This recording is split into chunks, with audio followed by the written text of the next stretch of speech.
Looking at our world from a theological perspective. This is the Theology Central Podcast, making theology central. Good afternoon, everyone. It is Monday, June the 20th, 2022. It is currently 2:51 p.m. Central Time, and I'm coming to you live from Abilene, Texas. Thank you so much for tuning in. Now, this is one of those situations where I had a debate with myself. Yeah, go upstairs, hook everything up, and press the big red go live button. Go do it. Go do it. No. Everyone's going to be talking about it. You're not going to offer anything that's unique, or you're not going to offer anything that's important. Just stay down here, watch some TV, listen to music, do whatever you want. No. You need to stop what you're doing, walk up those stairs, hook all of the equipment up, and go live. You need to talk about this. No, you don't. Yes, you do. No, you don't. Yes, you do. Well, yes, you do. One out. Here I am. I'm not convinced, though. I'm not convinced that I'm going to offer anything of great significance, but maybe we need to talk about it. I mean, the article is all over the place. It's already on the Christian Post. I've seen it, secular news sources, Christian news sources. I'm assuming Christian podcasts all over the place is going to be talking about it. It's probably going to be mentioned from pulpits and churches across the country, talked about in small groups, talked about in Sunday school. Everyone's going to have their thoughts and opinions. I guess the reason I'm going to talk about it is typically when I start working through an article or something, I think I find a way. It's not on purpose, but I find a way to offer a perspective that typically goes against everyone else. So maybe my perspective, it probably not going to change anyone's mind, but maybe we can offer some information here that maybe it will at least offer a different perspective to the discussion. All right. I don't know how many people will listen, but you know what? Let's do what we can. Are you ready? Are you ready? You've heard the news, correct? You've heard it, right? Do you need me to tell you the news? All right. Are you ready? You may want to sit down for this. I don't think this comes as a shock. I don't think this comes as a surprise to anyone who has been following Christ, but it's news today, or it's been news for the last couple of days. Here we go. The number of Americans who believe in God dips to new low. Number of Americans who believe in God dips to new low. Now, before I say anything else, I'm going to tell you my first thought. And I'm not saying this is good. You can say, well, that's kind of fleshly, but I'm just going to tell you my first thought when I saw number of Americans who believe in God dips to new low. My first thought was, I wonder how long it's going to take for some ministry to take that headline and place it in their fundraising emails that I constantly get sent by ministries. We need money. Now it's going to be a record number of a number of Americans who believe in God dips to a new low. Give us $500,000 and we can combat the problem. We can present the gospel. We need your money now. Emergency alert. We need your money so that we can try to turn the tide on how many Americans believe in God, because that number has dipped to a new low. We've got to do something. I'm waiting for that. I'm waiting. I know maybe that should not have been my first thought, but I'm being honest with you. That was my first thought. And that's one of the reasons that I was like, well, why talk about this? Well, we're going to work through it. And it would be interesting if I had a live audience sitting here in this room. I would ask them, what when you hear that headline, number of Americans who believe in God dips to new low, what's the first thought that comes to your mind, right? I think for some it may be, oh no, we're in trouble. Civilization is falling apart. The end is near. This is it. Get ready. Jesus is going to come back. The Antichrist is going to be revealed. We're all going to die. Some it will be, I won't say, maybe that's a little hyperbolic the way I'm describing it. But for some, this will be this will be news that they feel, I can't say creates panic, but grave concern. Grave concern. I think others will be like, I mean, wasn't that already obvious? And then others, I think, may say, well, what could be the future implications? That's probably where I go. Once I got past kind of the cynical, well, I wonder how long before this shows up in an email sent to me by a ministry needing money.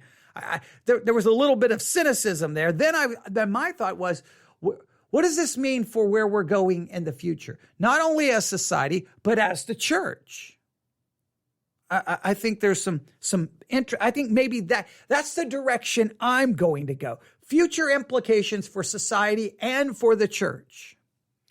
And maybe my perspective will be somewhat different than yours. By all means, feel free to participate in the discussion. You can email me, newsif@yahoo.com, newsif@yahoo.com, and give me your perspective, and I may take your perspective and turn it into another podcast episode. And if you're on YouTube, you know what to do. Hit the comment section, because you guys typically are pretty good at doing that. So, and I try my best to check. If I don't respond to you, I guarantee you I saw it, but I do my best. I have so many different ways people contact me. I do my very best. So if I ever miss something, please, I will not be offended for you simply to go, I don't think you saw my email or saw my comment. And I will do my very best to then respond. Okay. So it makes sense. So here we go. Let's work through it.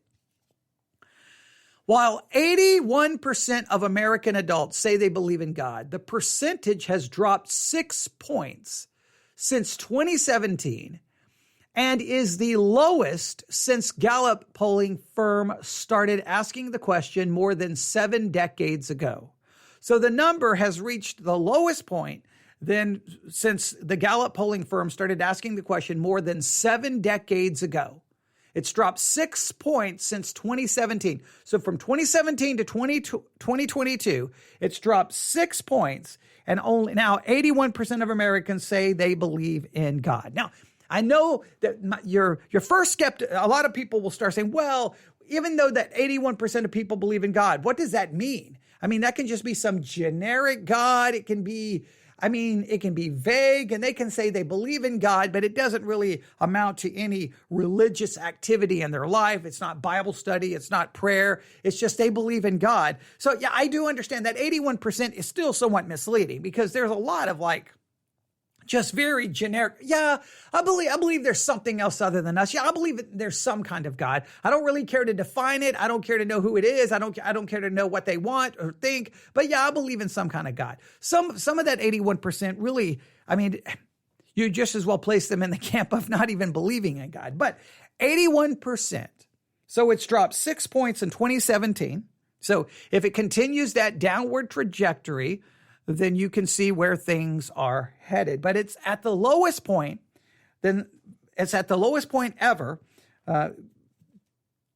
since Gallup poll firm started asking the question more than 7 decades ago. Now, here's my question. And maybe you've listened to podcasts who've raised the same questions, but that's okay. If they did, then I'm not offering anything unique, and you can tell me. But this is where I place my focus on all of this. If the number of people believing God is dipped to a new low, will those people who basically stop believing in God, stop looking to a God kind of understanding, what will they replace a belief in God with? See, that to me is where, and I'm sorry I'm throwing things, that to me is where I think the discussion needs to go. Because I believe we have kind of a transition happening within culture right now. I think you have those outside of the church who no longer believe in God, and they're taking basically rejection of God or turning away from God, and they're filling it with something else. But I think there are many in the church. They would say that I'm wrong, and they would deny this. But I believe there's many in the church that have replaced really a God-focused belief system with a political belief system. I always talk about this. I believe Christianity has been politically hijacked, and politics is now central, not God. It's not theology central. It's political. It's politics central has become the thing. So I think there's a replacing of God inside the church and outside the church. Now, inside the church, they would say absolutely not. But I think God is simply there to support their political agenda, their culture war. God is not central. Their other wars, their other concerns are central. And God is just their moral justification for their anger, their outrage, and them wanting to change society. God simply justifies their ideology that has really replaced God, and they don't even see it. But if you have a society that is moving, whether you call this slowly, quickly, however you want to define the speed, if you have a society that's moving away from God, what will become more, what will take place of that empty space? Because I don't think it's you're not just going to say, well, I used to believe in God, now I no longer believe in God. And it's going to create a vacuum. And I think something has to fill it. I feel it. I don't think it's going to just remain empty. Something is going to replace it. It's either going to be politics, it's going to be culture wars, it's going to be some form of maybe social justice, it's going to be something. Something is going to replace it. Now, I think from a theological perspective, what will replace it will be self-worship. I think once you remove God, we will replace God with self. I mean, that's always the battle anyway. Even for those of us who believe in God, we constantly end up worshiping ourselves, serving ourselves, exalting ourselves. I mean, that's the thing we battle against every single day. But if someone just kind of like, I no longer believe in God. Someone says, I'm guessing it will be an inner strength type thingy. That's one option. Yeah, I think it'll be an inner strength, but it's going to be focused on self. It's going to be self. It's going to be more of a self-centered, self-exaltation, self-focused, self-promotion, selfishness that will become more and more prominent and dominant within society. I think that's where it's going to go. I think that's where it's going to go. There'll be all of these. There'll be these, how can we say this? There'll be things associated with the focus on self that may be like inner strength, or there'll be these other things that help promote that, other things that help, bring comfort to that way of thinking. But I think it's going to be self. I don't know. I think it's going to be self, politics, and some kind of culture war that's going to become more dominant thing. And I think we're already seeing that in society. In other words, anything I'm suggesting here, there's nothing revolutionary here. There's nothing like, wow, where did he come up with that? I think we've already seen it in society. Society is more and more divided over ideology and culture battles, social justice, whatever, more and more divided over politics, and everyone seems to be becoming more and more selfish, more and more self-centered, more and more concerned only with themselves, no compassion. Now, because, once God goes, when you remove God from the throne, we take it. Once you remove God from being high and exalted, we become high and exalted.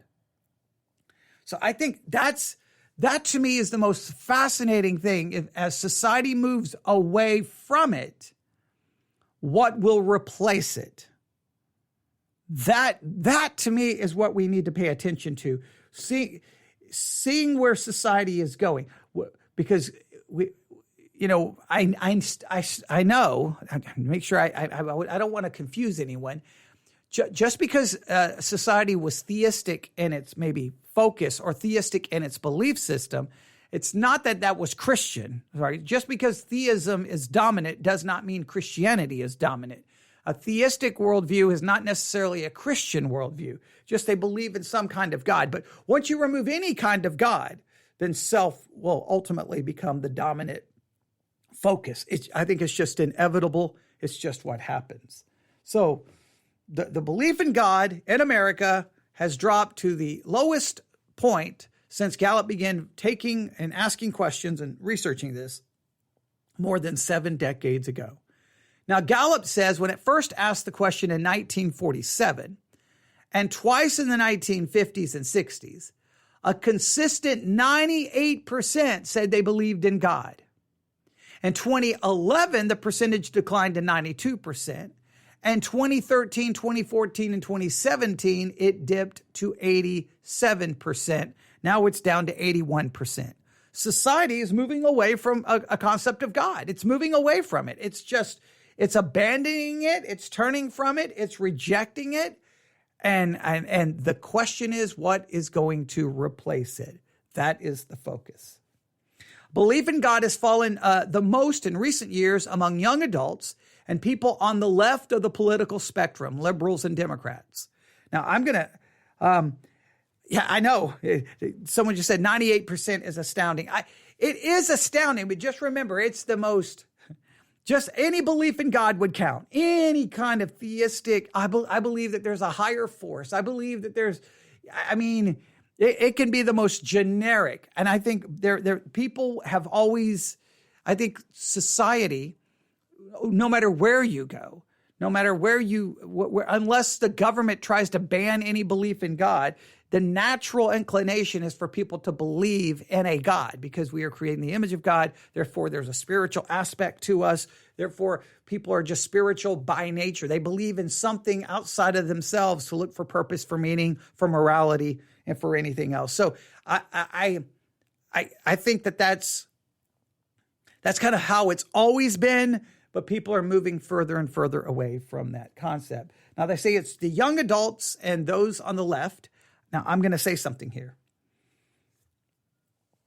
Those on the left and young adults may be the ones who are more vocal and honest in saying, look, I don't believe in God.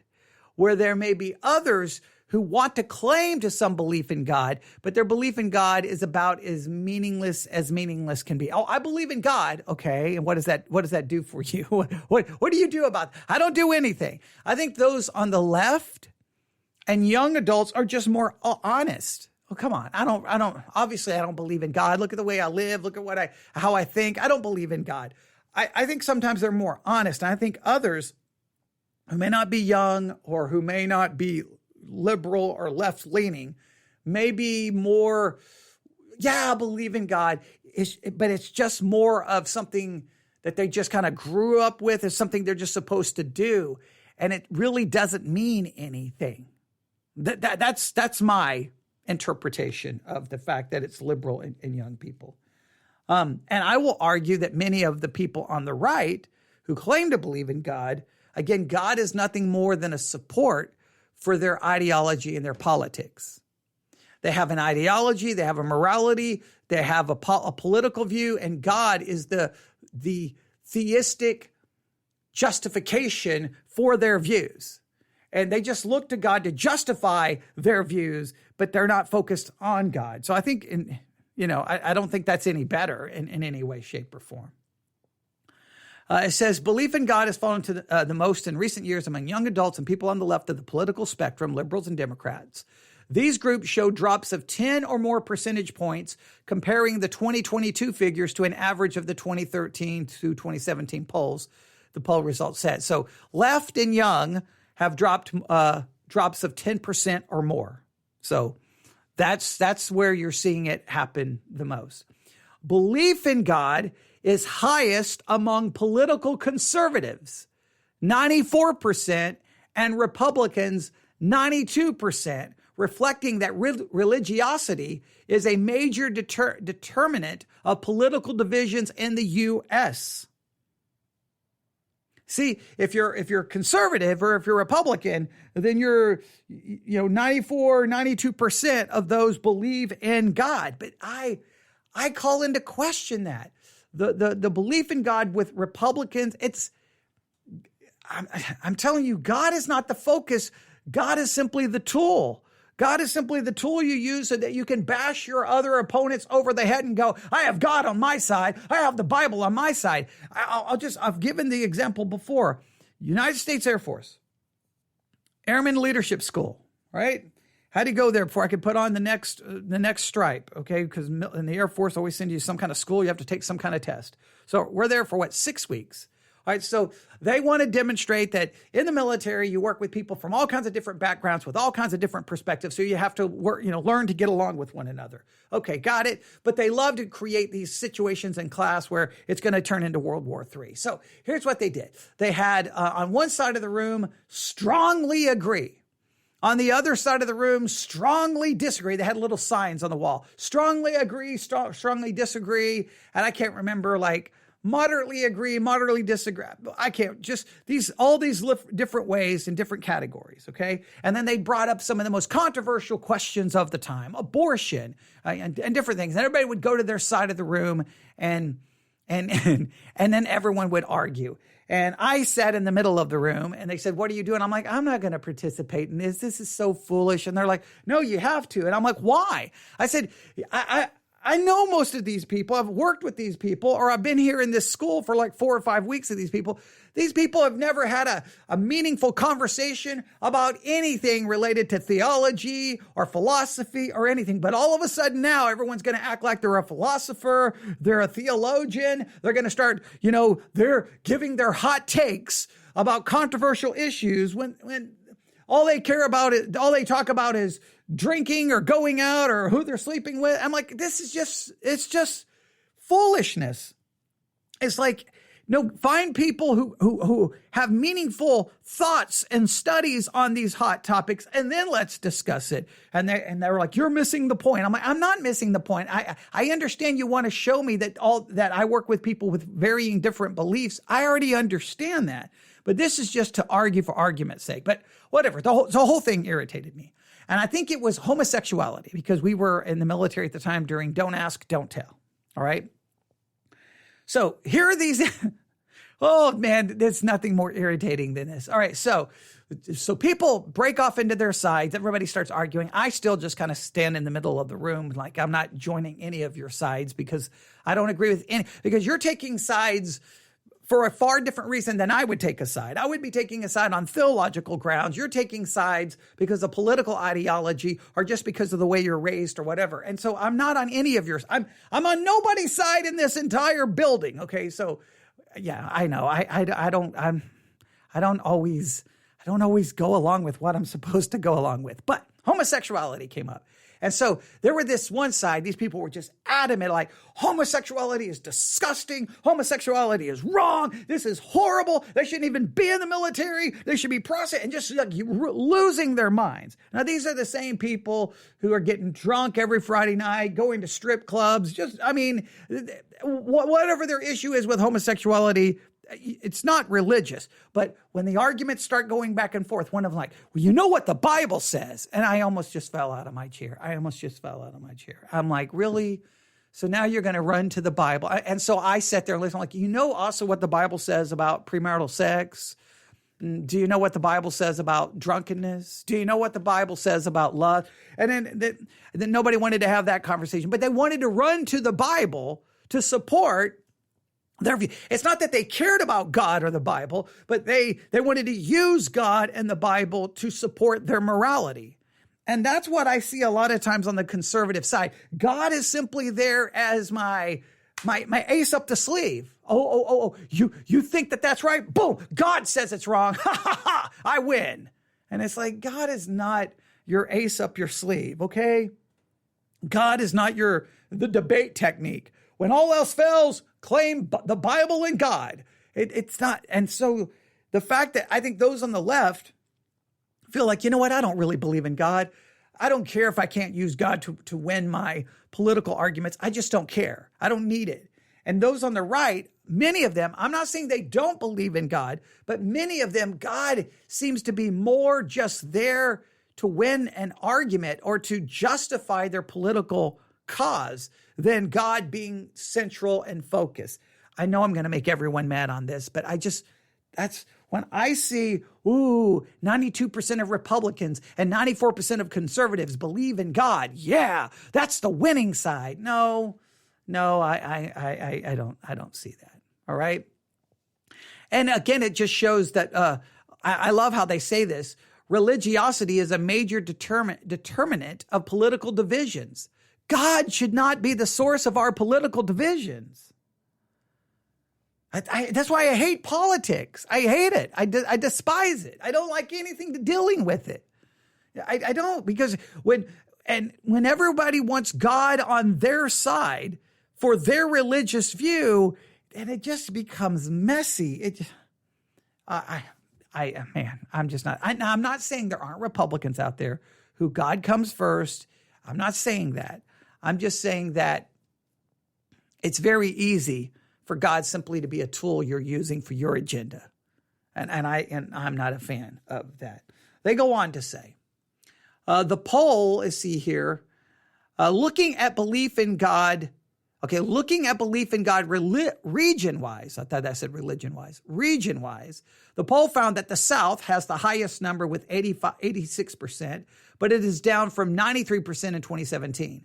The region with the lowest number is the East with 78%. All right, then they go in to talk about some other things in regards to prayer and other things. Now, this is what I found interesting. Now, I want you to listen to this. This is what jumped out at me. I'm not going to get into a whole discussion about prayer at this point in time because I want you to look at this. I think this is interesting. In conclusion, the study noted this. While belief in God has declined in recent years, Gallup has documented steeper drops in church attendance, church membership, confidence in organized religion, suggesting that the practice of religious faith may be changing more than the basic faith in God.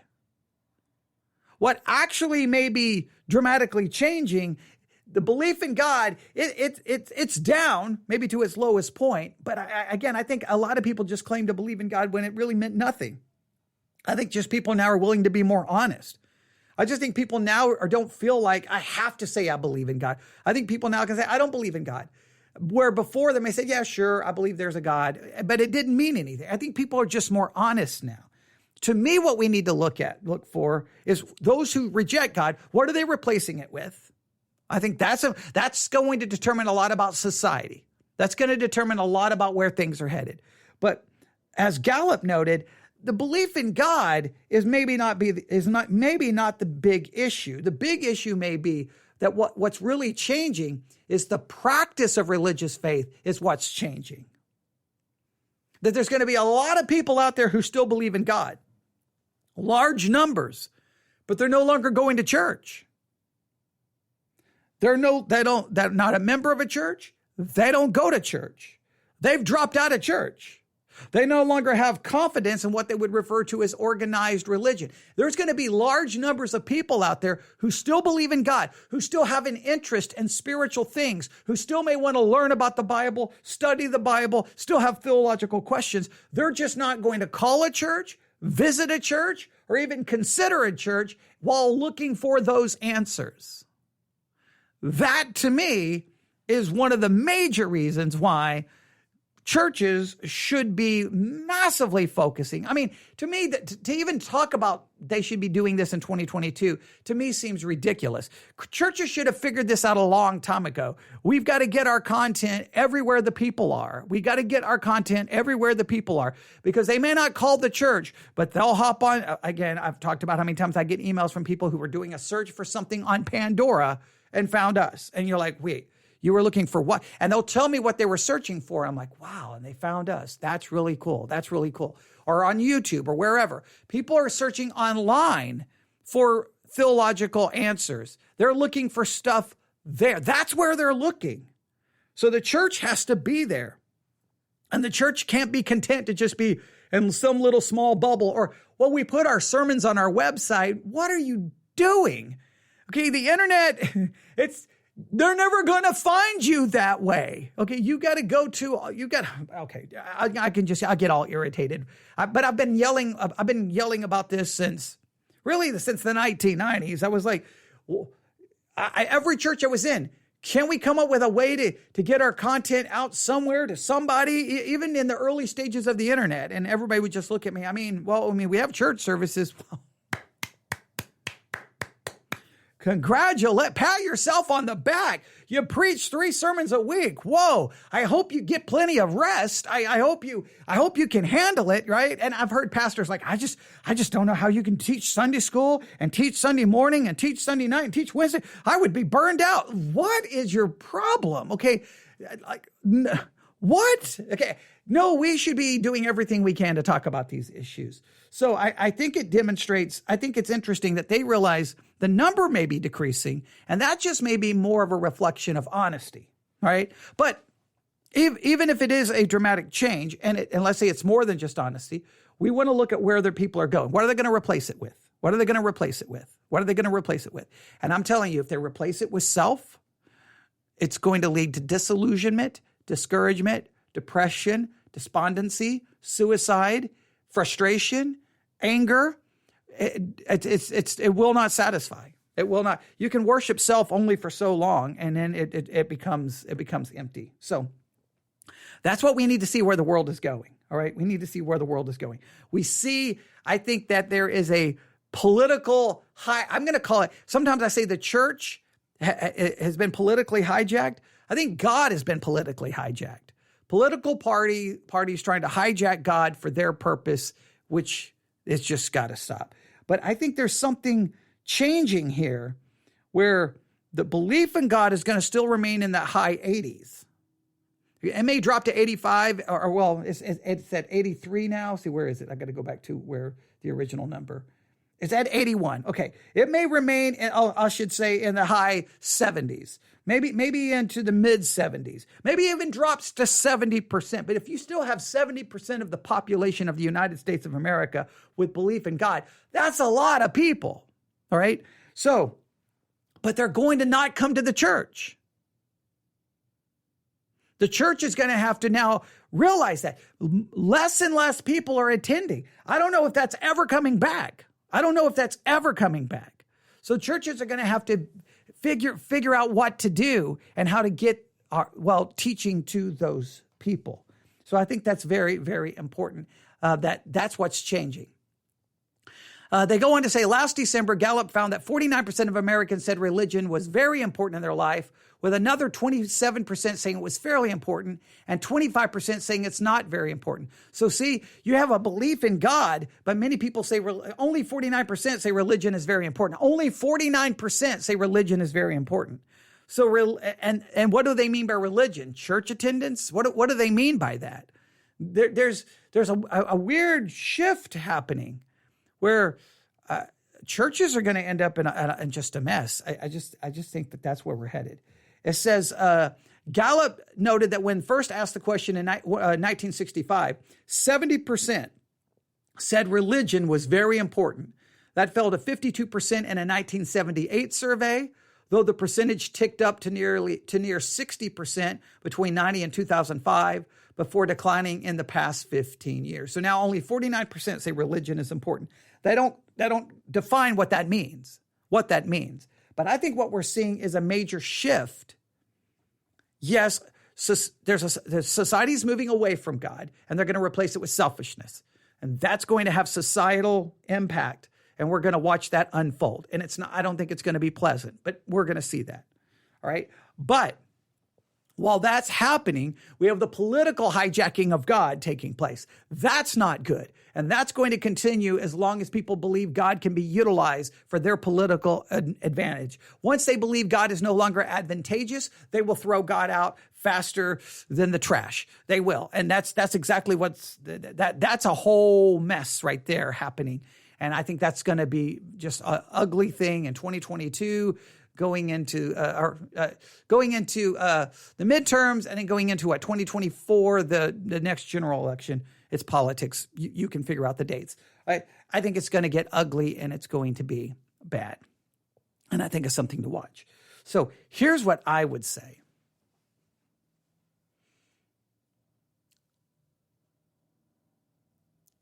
And I know this is going to sound crazy, but hear me out. I would rather have a society that says we don't believe in God because it's honest than a society that pretends to believe in God when it's really meaningless. Because if you have people who say, I don't believe in God, you know where to start. If you have someone who's saying, I believe in God, they pretend to believe in God. It's some meaningless belief in God that's almost keeps them from really seeing maybe their need. In other words, it can give them a false sense of security. It can give them a false sense of hope. I would rather have someone like, I'm just honest, look, I don't believe in God. At least I know where to start with them. It's easier to communicate with them. All right, they don't believe in God. Okay, we know where to start. But sometimes people who say they believe in God, I believe in God, so I'm good to go. And you almost have to work. You almost have to try to, first you got to determine, so what do you mean you believe in God? What exactly does that mean? What God do you believe in? Like it's harder. You almost have to work them backwards. You go, I know you believe in God, and you have to work them backwards to finally show them, but you don't believe in the true God, right? You have to spend a lot of time trying to basically convince them that their belief in God is either fraudulent or it's in the wrong God. That is more difficult to me. Starting with someone who just doesn't believe in God, well, you can start there's bigger, it's just easier. You're starting with ultimate questions of truth, of reality, of source of morality. I think you don't have to try to talk them out of their fraudulent belief of God. You just have to begin talking to them about belief in the true God. One, you've got to talk them out of their belief in a fraudulent God or their kind of pretend belief, then lead them back to the belief in a true God. The other case, you just know where to start. So I would rather a society where people stop pretending than everyone pretending they believe in God. That really, what does it even mean? I think it's almost an advantageous thing to have people be honest. But as people move away from God, there's going to be major societal changes. And those societal changes should not lead to the church engaging in culture wars. It should lead the church into, once again, being committed to our own spiritual growth and faith and being committed to, once again, proclaiming the gospel message and just living out our Christian life. That's what we're called to do. But many Christians will turn this into some kind of culture war, which is going to be problematic. But I think the change is going to happen inside the church. Churches are going to have to realize, I think less people, I think the numbers of attendance number for attendance is going to continue to drop. And many big churches are going to have trouble surviving. And I think many churches are going to have to continue to bring more and more money in just to try to maintain their little mini kingdoms. And I don't think it's going to work. I think some of those are going to go away. I think churches are going to have to become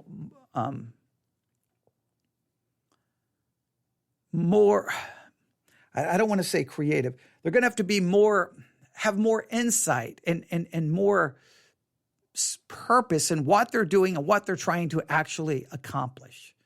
Because the people are going to be outside the church. They're not going to be at the church. We got to go to them. We have to go to them. We have to go to where they are. Wherever we find them, or where they are. Look, just for example, we have just to show you, it's not that people have completely abandoned every concept of God or even Scripture.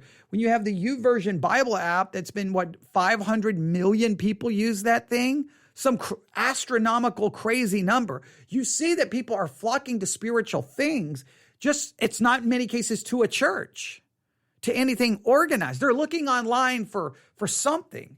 And so we got to be where the people are. I think we got to be just more and more creative with that. But there you have it. Just some thoughts on this Monday afternoon. I'm going to check, make sure. And to the person who's been commenting, I greatly appreciate it. Because they've offered some insight here. Let me see if they've offered anything else. I don't want to miss anything. A lot of times the comments show up and then they just stop. And then you're like, well, did the people leave? And then you go, wait, no, there's still more comments that did not show up. So let me make sure. Okay, nope, no more comments. All right, there you have it. Just some thought. You can give me your thoughts on all of this. I guess the main thing to take away from this is where are things going? The belief in God is going to continue to drop, in my estimation.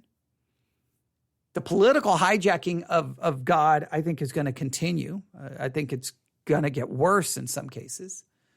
And I think the churches are going to have trouble surviving. I think many churches are going to find themselves, what are we doing? I have a news story here about how, what should churches do with their empty sanctuaries?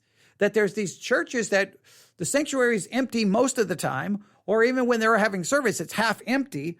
What should they do with all of this empty space? And it's like, again, there's a template that everybody was given. And I think sometimes, and I've been talking about it, what is all the money going to versus how much ministry is being produced? And look, if people are not coming and your church is just empty, empty, empty, what do you do? Now, there'll be some churches that will always be the exception to the rule. But I just think that we're on a downward trajectory. Belief in God dropping, boom. Political hijacking, boom. That's going to turn even more people off. And when that political hijacking happens in many churches, a lot of people are like, I don't want to go to a church that's more political than it is theological. So that's going to hurt attendance in the church. And I think many people, even though they may be really committed to the things of God, they've just kind of said to the local church, peace out, I'm gone.